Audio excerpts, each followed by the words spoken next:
माझं एवढंच म्हणणं आहे की पत्र पाठवण्या पहिले एवढं लक्षात घ्या का तुम्ही जे अन्न खाता तो अन्न आमचा शेतकरी बनवते. तुम्ही जे अन्न खाता तो अन्न आमचा शेतकरी बनवते.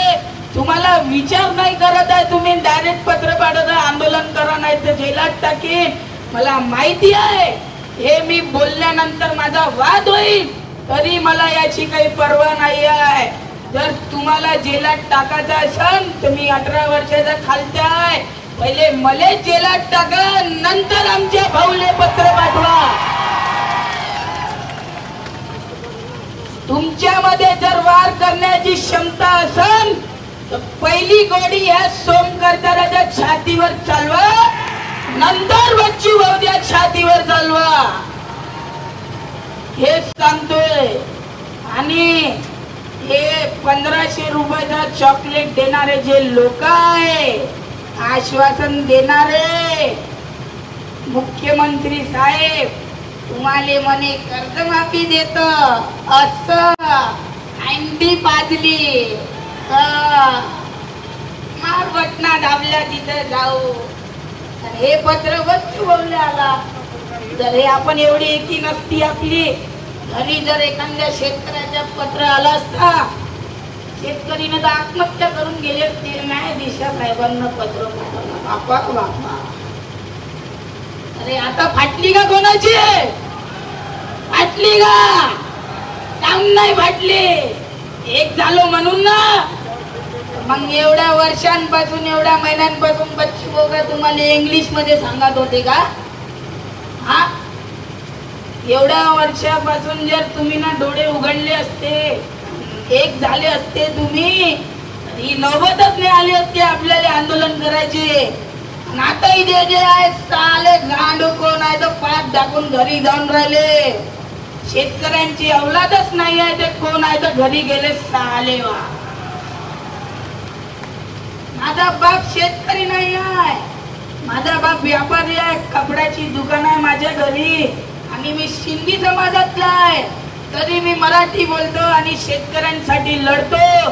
इथं ना माझे बाबा आले ना कोणी आला, मी एकटा काकांसोबत आलो आहे. काकांना मी ना आर्मी मध्ये म्हटलं होतं, काका मी उद्या येऊ की तुमच्या सोबत चालू. काकांना मला वाटलं तू म्हणे उद्या आहे म्हणे, काले म्हणे आता येते म्हणे एवढा गर्दीत म्हणे.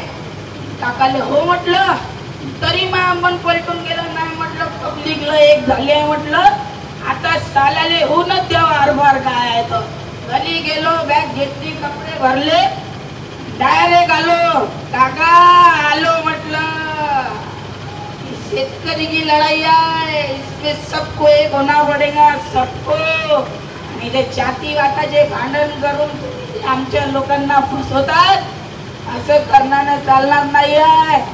तुम्ही का आम्हाला 1500 रुपयाला भीक देता? आम्ही ना, आम्हाला जर तुम्ही ना योग्य भाव दिला आमच्या मालाले, आम्हाला कर्जमाफी दिली, आम्ही शेतकरी लाडका भाऊ योजना काढू आणि सरकारले 2500 रुपये महिन्याची देऊ. ही शेतकऱ्यामध्ये क्षमता आहे आणि शेतकरी कधी खोटा बोलत नाही म्हटलं. आणि हे आश्वासन तर आम्ही देतच नाही, आमच्या शेतकरी आश्वासनाच्या बरोबर राहिला. याच्यानंतर गलती नका करतो रे बाबा, सरकारला भयानक आहे. तुमच्या कुठं म्हणते, आणि बॅनरवर मी न पाहिलं होतं इलेक्शनच्या वेळे, शब्दाचा पक्का माणूस आणि तिथं बोर्डावर फोटो होता.